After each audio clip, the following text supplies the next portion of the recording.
सबसे पहले आप सबको जय मसीह की। प्रभु आप सबको आशीष प्रदान करे। आज के टॉपिक में हम चलते हैं कि स्पिरिचुअल ग्रोथ, आध्यात्मिक विकास। मेरे प्रिय भाई बहनों, आज के टॉपिक में हम देखेंगे कि एक मसीही आध्यात्मिक विकास कैसे कर सकता है। तो आज के टॉपिक के अनुसार इस पाठ का उद्देश्य क्या है? इसे परमेश्वर के कार्यकर्ताओं को विकसित करने के लिए डिजाइन किया गया है। इसलिए यह उचित है कि हम आध्यात्मिक विकास पर यह पाठ शुरू करें। मैं आपको एक कहानी सुनाकर शुरुआत करता हूं। आध्यात्मिक रूप से विकसित होने के लिए व्यक्ति के पास अनंत जीवन होना चाहिए। एक दिन मैं एक परिवार से मिलने गया।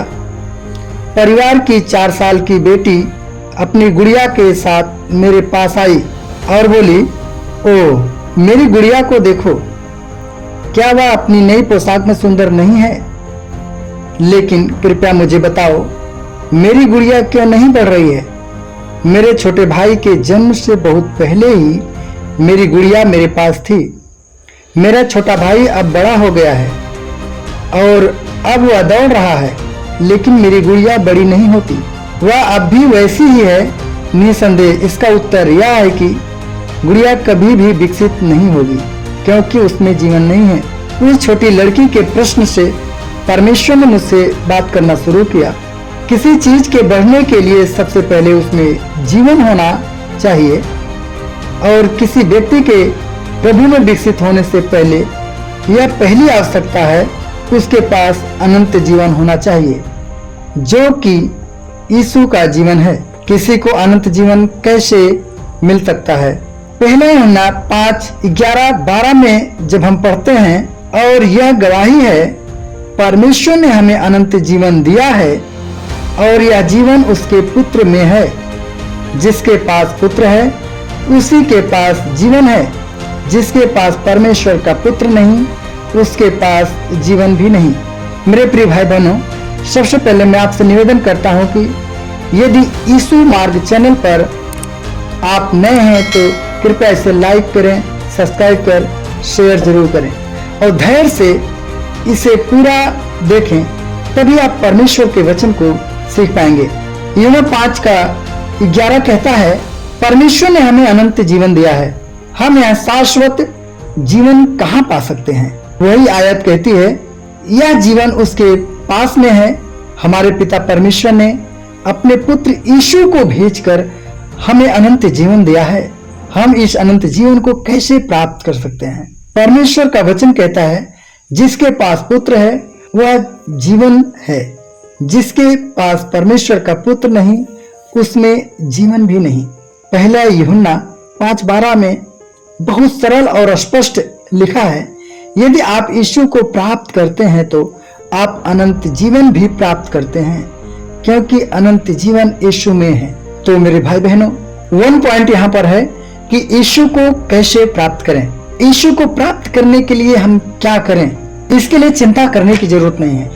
यीशु स्वयं ही हमें बताते हैं, क्योंकि वचन कहता है, प्रकाशित वाक्य 3:20, देख मैं द्वार पर खड़ा हुआ खटखटाता हूँ, यदि कोई मेरा शब्द सुनकर द्वार खोलेगा तो मैं उसके पास भीतर आकर उसके साथ भोजन करूंगा और वह मेरे साथ। मेरे प्रिय, यीशु हमारे हृदयों का द्वार खटखटा रहे हैं, लेकिन कैसे? यीशु हमारे जीवन की घटनाओं, मसीही मित्रों, यहाँ तक कि इस वचन का उपयोग हमें अपने लिए हमारी आवश्यकताओं को दर्शाने के लिए करता है।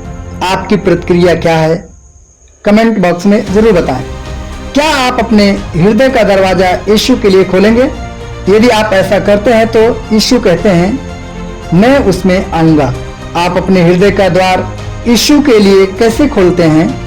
पहला है कि परमेश्वर के वचन को सुने, और वह सबके लिए मरा ताकि जो जीवित है वे अब से अपने लिए ना जिए, परंतु उसके लिए जो उसके लिए मरा और फिर जी उठा। 2 कुरिन्थियों 5:15 के अनुसार। मेरे प्रियो, आपको आपके पापों से मुक्ति दिलाने के लिए यीशु आपके लिए मरे, और फिर यीशु आपको अनंत जीवन देने के लिए मृतकों में से जी उठे। आपको बता देना चाहता हूं कि आप निम्न निर्णय लेकर यीशु के प्रति अपना हृदय खोलते हैं, इसलिए आप तैयार हो जाएं। आप उदारता और नम्रता के साथ निम्न निर्णय लेकर यीशु के प्रति अपना हृदय खोलते हैं। पहला है, मुंह फेर लो और अपने पाप छोड़ दो। दूसरा, अपना पूरा जीवन यीशु को समर्पित कर दो। तीसरा, अब से केवल यीशु के लिए जियो। मेरे भाई बहन, दूसरे शब्दों में आप अपने पापों का पश्चाताप करके और यीशु को अपने जीवन का प्रभु बनाकर यीशु के लिए अपना दिल खोलते हैं। जब आप ऐसा करते हैं तब यीशु स्वयं आपके हृदय में आते हैं और उनके अनंत जीवन को प्राप्त करते हैं। हालेलुया। परमेश्वर का वचन हमें यह जानने में सक्षम बनाता है कि हमारे पास अनंत जीवन है। परमेश्वर का वचन कहता है, ये बातें मैंने तुम्हें जो परमेश्वर के पुत्र के नाम पर विश्वास करते हैं इसलिए लिखी कि तुम जान लो कि अनंत जीवन तुम्हारे पास है और तुम परमेश्वर के पुत्र के नाम पर विश्वास करते रहो। पहला यूहन्ना 5:13 के अनुसार परमेश्वर का वचन हमें इसलिए दिया गया है ताकि तुम जान सको कि तुम्हारे पास अनंत जीवन है। एक मसीही को पता होना चाहिए कि उसके पास अनंत जीवन है। वह कैसे जानता है? परमेश्वर के वचन की सच्चाई को विश्वास में स्वीकार करने के द्वारा ही इस बात को स्वीकार किया जाता है। मेरे प्रियो, पहला पत्रस 1:23 कहता है, क्योंकि तुमने नाशवान नहीं पर अविनाशी बीज से परमेश्वर के जीवते और सदा ठहरने वाले वचन के द्वारा नया जन्म पाया है। इस वचन का आशय है फिर से जन्म लेना। कैसे? नाशवान बीज से नहीं परंतु अविनाशी परमेश्वर के वचन के द्वारा जो जीवित और सर्वदा बना रहता है। दूसरे शब्दों में, हम परमेश्वर के वचन के द्वारा नया जन्म लेते हैं। यह शब्द एक बीज की तरह है। उस बीज के अंदर जीवन है। जैसे ही आप उस वचन को विश्वास में प्राप्त करते हैं, आपको जीवन भी प्राप्त होता है। फिर आप फिर से जन्म लेते हैं। आपने वचन सुना और इसे विश्वास के साथ प्राप्त भी किया। एक चमत्कार हुआ। ब्रह्मांड का परमेश्वर आपके जीवन में आया। वह परमेश्वर आपके हृदय में निवास कर रहा है। इफिसियों 3:17 के अनुसार तुम्हें परमेश्वर का जीवन प्राप्त हुआ है। यह बहुत महत्वपूर्ण है। दूसरों को बाइबल सिखाने की हमारी इच्छा में यह जानते हुए कि बाइबल अध्ययन उन्हें आगे बढ़ा सकता है, लेकिन हम यह प्रश्न पूछना भूल जाते हैं, क्या इन लोगों के पास पहले से ही अनंत जीवन है? यदि इन लोगों को अभी तक जीवन नहीं मिला है तो वे कभी भी विकसित नहीं होंगे। भले ही हम उन्हें 100 वर्षों तक शिक्षा दें, उसका कोई प्रभाव नहीं पड़ेगा। इससे अच्छा है कि हमारे अंदर यह शाश्वत जीवन अवश्य विकसित होना चाहिए। विकास करना जीवन का स्वभाव है।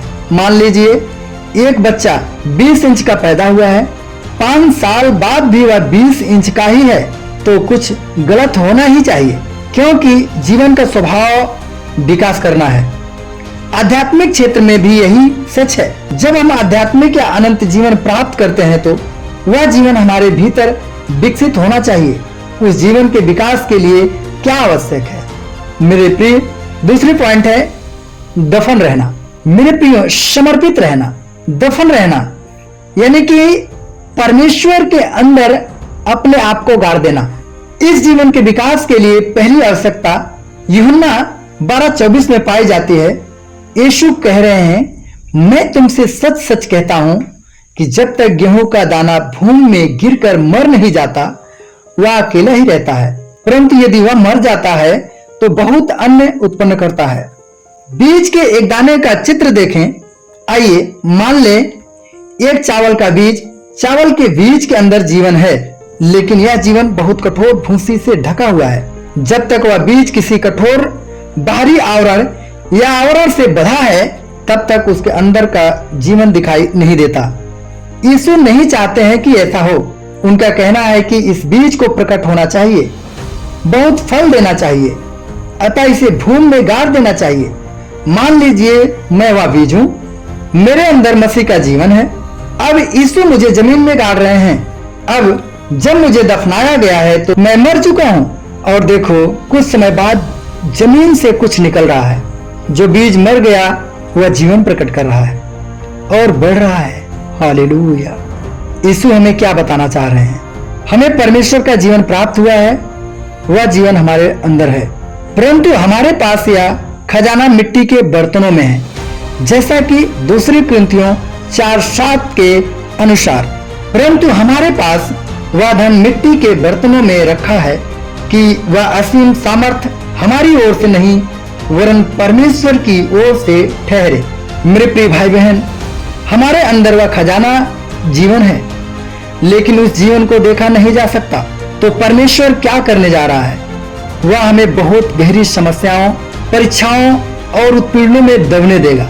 जैसे कि हम पौलुस के जीवन को देखते हैं। पौलुस के जीवन में कितनी समस्याएं आई, कितनी मुसीबतें आई, कितनी कठिनाइयां आई। कई बार पौलुस राड से पीटा गया, पत्थर से मारकर पौलुस की हत्या का प्रयास किया गया, जहाज को 3 बार बर्बाद कर दिया गया कि ताकि पौलुस नष्ट हो जाए। उसके जीवन में समस्या आई। पौलुस अधिक बार जेल भी गया और कई बार पौलुस को लूटा भी गया। यहाँ तक कि कई बार पौलुस यहूदियों और अन्य जातियों के खतरे में भी बार बार पड़ा और झूठे भाइयों के खतरे का भी शिकार हुआ। पौलुस को नींद न आना, भूख न लगना, प्यास न लगना, वरन कई दिनों तक भूखा रहना, और इसलिए कभी कभी तो वह गहरी चिंताओं में भी पड़ जाता था। लेकिन इन समस्या और परीक्षाओं और उत्पीड़नों में दबकर पौलुस एक नए जीवन को प्राप्त कर लिया। इस प्रकार से मेरे प्रिय भाई बहन, मसीह का जीवन जो हमें प्राप्त होता है वह हमारे भीतर की कठोरता से बंधा होता है। हमारा गौरव, हमारी इच्छाएं और महत्वाकांक्षाएं, ये चीजें हमारे भीतर परमेश्वर के जीवन को बांधती हैं। इस प्रकार यीशु का जीवन हमारे माध्यम से नहीं देखा जा सकता है। लोग जो देखते हैं वह हमारे गौरव, हमारी इच्छाएं और महत्वाकांक्षाएं हैं। परमेश्वर चाहता है कि वह कठोर बाह्य भाग विलीन हो जाए। ऐसा तभी हो सकता है जब हम समस्याओं में दबे हों, जिस तरीके से पौलुस समस्याओं में था। फिर क्या होता है? धीरे धीरे कठोर भूसी धुल जाती है। समस्याओं के द्वारा हमारे ऊपर जो कठोर भूसी के समान है वह खत्म हो जाता है। अक्सर हम शिकायत करते हैं, हे परमेश्वर यह बहुत कठिन है, हे परमेश्वर मेरी महत्वाकांक्षा, मेरा सम्मान खत्म हो गया है, हे परमेश्वर मुझे यहां से निकालो। लेकिन समस्याएं अभी भी बरकरार है। परमेश्वर का एक उद्देश्य है। क्या आपने देखा है, जब एक मसीही जीवन में एक गंभीर परीक्षाओं से गुजरता है, अनुभव के बाद वह अधिक शांत है और परिपक्व बनकर सामने आता है। समस्याओं ने उस व्यक्ति के अंदर की कठोरता को खत्म कर दिया है। मेरे प्रियो, इसे पौलुस के अनुभव के द्वारा हम महसूस कर सकते हैं। पौलुस के जीवन में जो विपत्तियां आई, पौलुस के जीवन में जो समस्याएं आई, पौलुस के जीवन में जो विरोध आया, वह पौलुस के जीवन की कठोरता को खत्म कर दिया है। और यहां तक कि पौलुस इस बात को कहता है कि मैं अपनी दौड़ दौड़ता हूं, क्योंकि जो सबसे पहले दौड़ता है इनाम वही पाता है। इसलिए आध्यात्मिक विकास के लिए मुझे यह करना पड़ेगा। आध्यात्मिक विकास के लिए हमने वचनों को गहरे रीति से समझना पड़ेगा।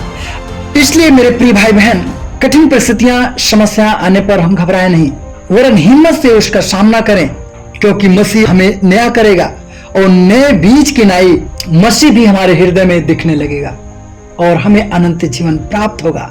इस तरीके से हम आत्मिक विकास कर पाते हैं। आज के लिए बस इतना ही।